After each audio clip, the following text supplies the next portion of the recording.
turu sore kaki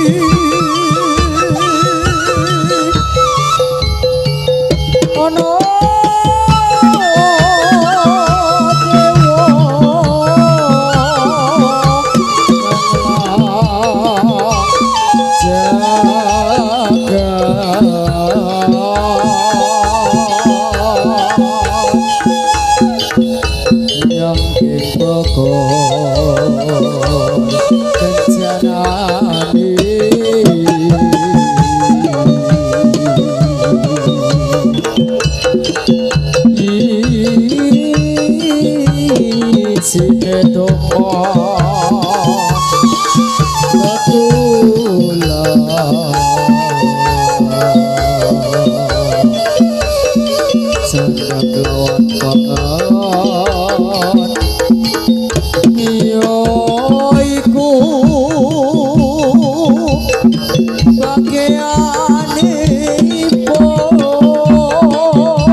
saya rekoso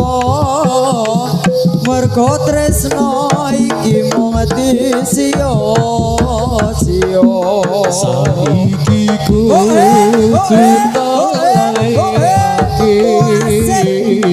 angin ora bisa diperjuangake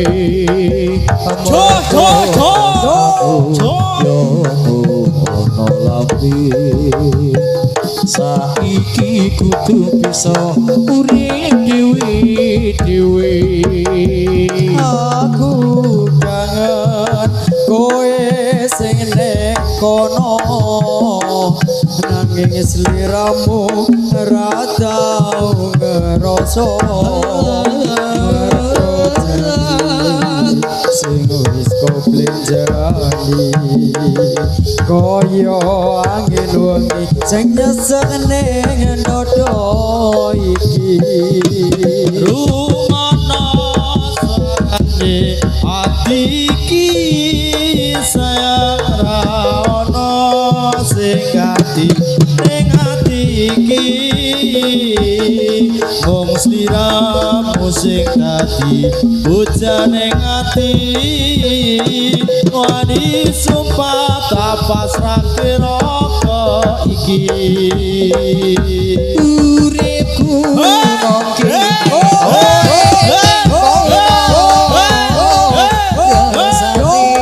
hatiku loro-loro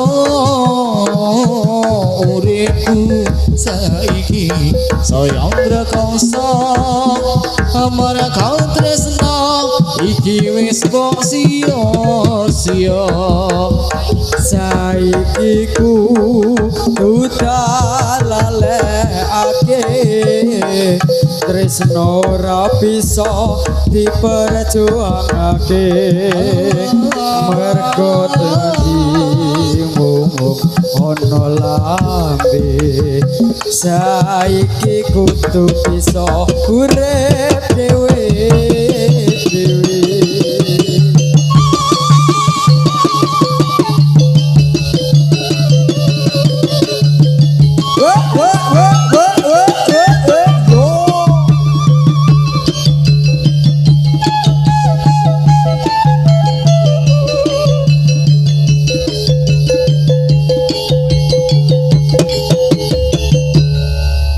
Atur suka dumateng samyo dateng ampreksani badan kula wujud cemang malang-malang ampun ngantos samyo diglem muna masangaran atur kula dumateng samyo mirsa ageng alit kakung putri sapa muda sedaya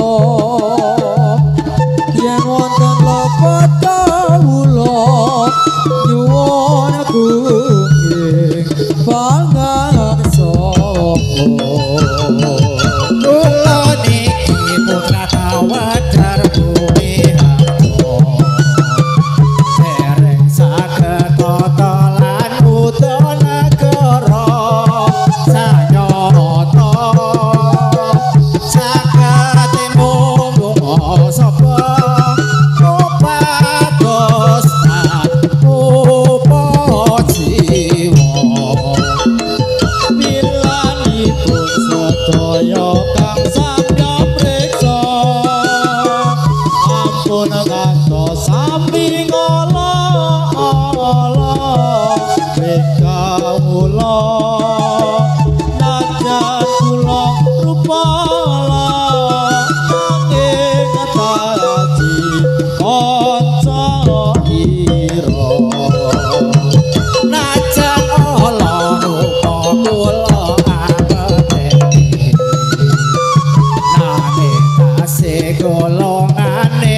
konco diro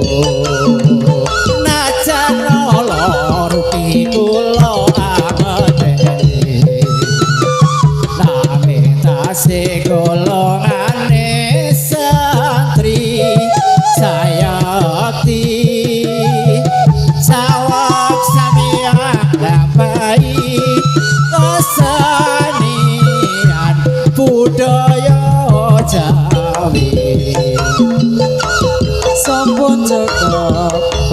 sesatur kawula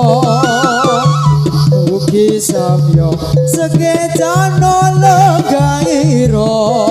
sedaya sinapi mirsat kawula kang rupati boten tata.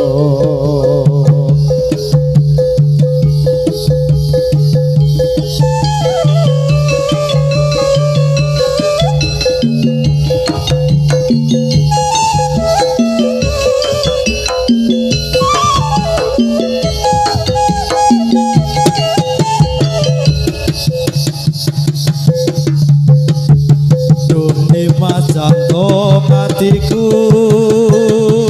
tresnomu mung lamunan sebuh nyawang indah esemu gawe samsam hatiku jati sutras siramu Alti mamu tinggal gandengar astaku runci kasetyan tuh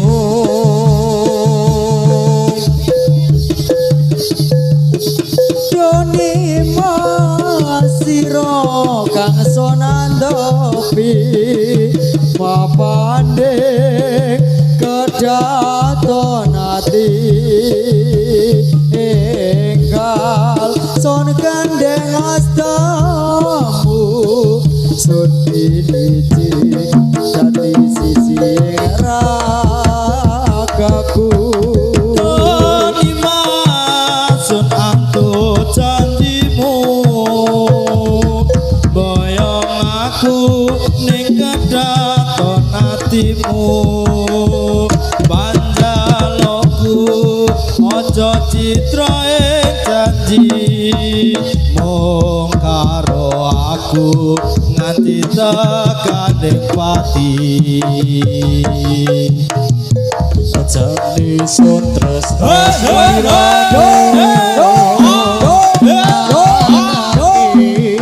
alti mangu enggal gandengar astaku ngrunci kang setyan tuh doni malas sira kang sora tepi maupane kedaton ati enggal sora gandeng astamu sona piniji dadi sisi ragaku doni masun antu janjimu boyong aku ning kedaton atimu padaloku ojo citra janji mung karo aku nganti tekaning pati doni masiro kang sonantopi mapandek kedaton ati enggal son gandeng astamu sun piniji dadi sisi ragaku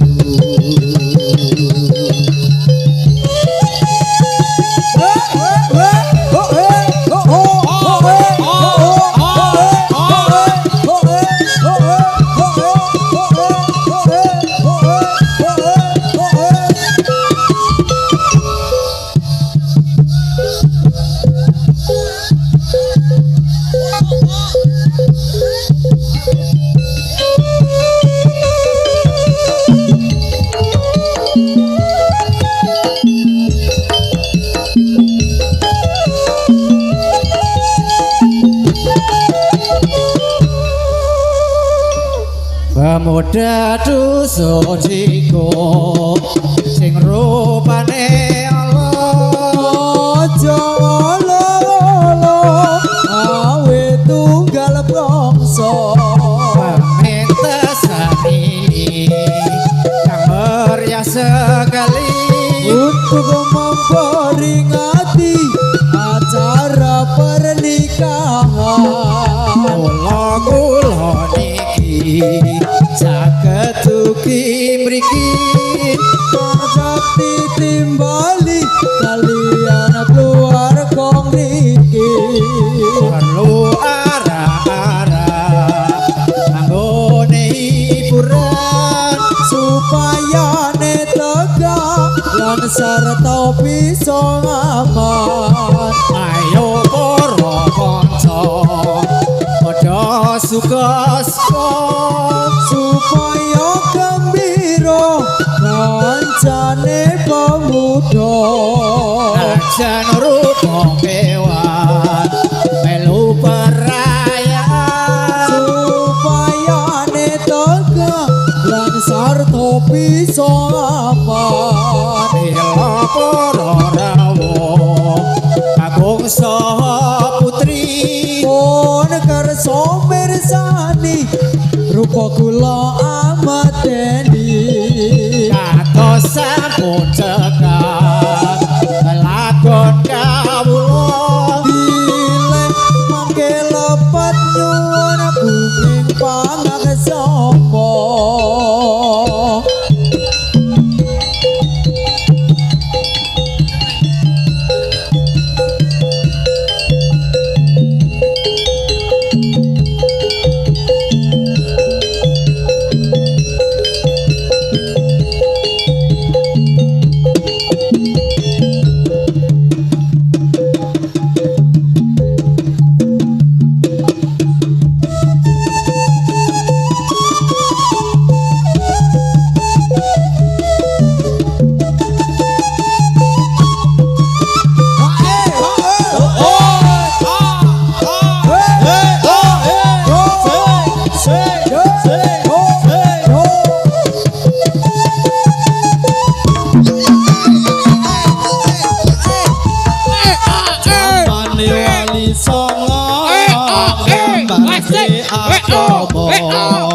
agama Islam ingkang mulya mulya gambar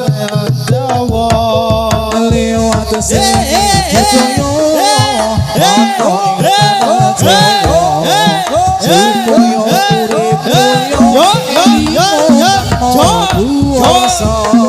wajib dilakoni tuntunan kang ono limo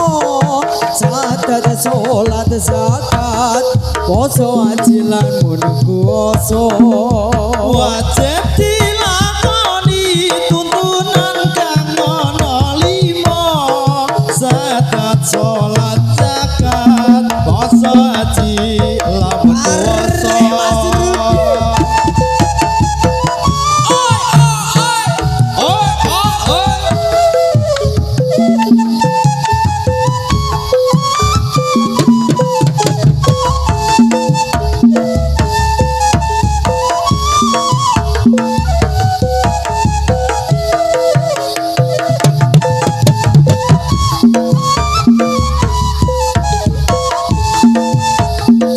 wali songo nyebarke agama Islam ingkang mulya gambaran ing tanah Jawa liwat seni lan budaya ana ing tanah Jawa supaya urip mulya elingo kang maha kuwasa wajib dilakoni tuntunan kang ana 5 zakat salat zakat poso haji lamun kuwasa wajib dilakoni tuntunan kang ana 5 zakat salat zakat poso haji lamun kuwasa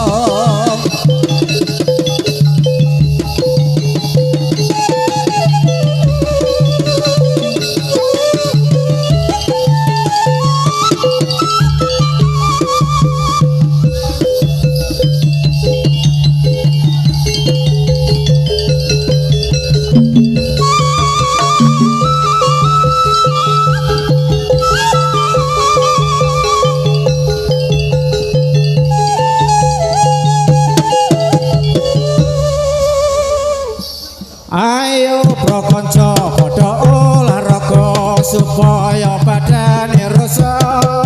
sinami maca irang-irang kawula ingkang miturut agama. Ayo prasedulur Islam sedaya bebarengan hormatono maring miyose junjungan Nabi kita Nabi Muhammad kang mulya. Ayo pro kaum muslimin muslimat sarta pemuda fatayat lawan nganggo sesa lan keminar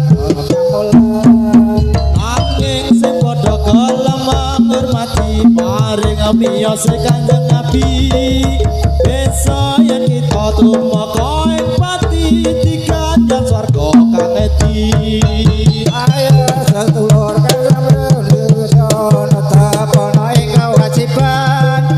ayat kasebat ing dalem Al-Qur'an dawuhe pangeran. Bila sedulur putra kawatar tetepana ing kewajiban ayat kang kasebat wonten dalam Quran terang dawuhe pangeran.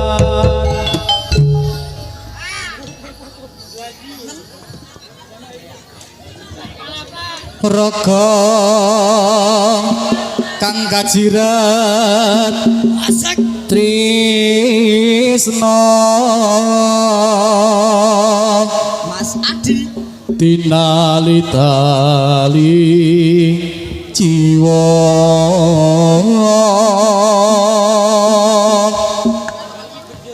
gegandrung parasmu ya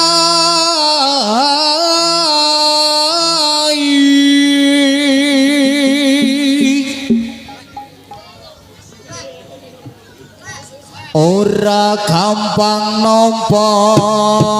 lelakon aku wis nyoba ikhlas nanging apa tak lakoni napa kasunyatane tresno kowe supandi wong liya Apurana naku yeningal sliramu nanging atiku wis dudu duwemu Gusti tansah krungu apa panyuwunanmu muga kowe enggal atiku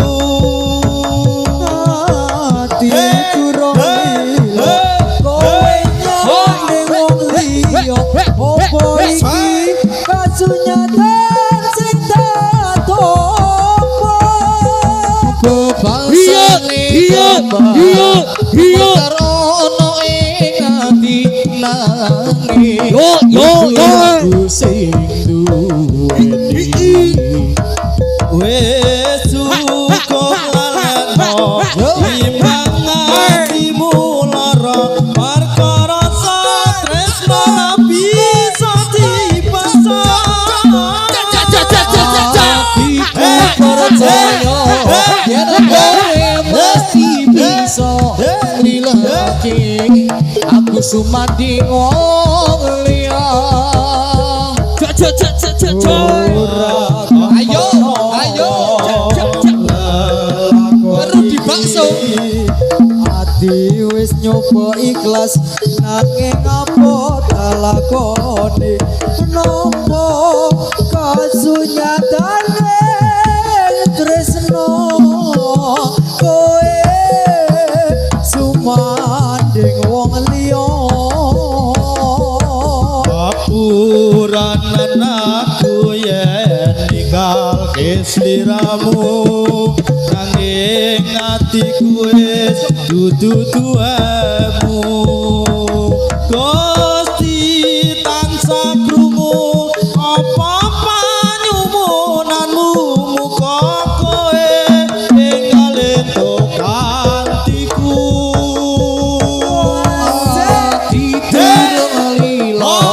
kowe nyande wong liya apa iki kasunyatan sing tak tampa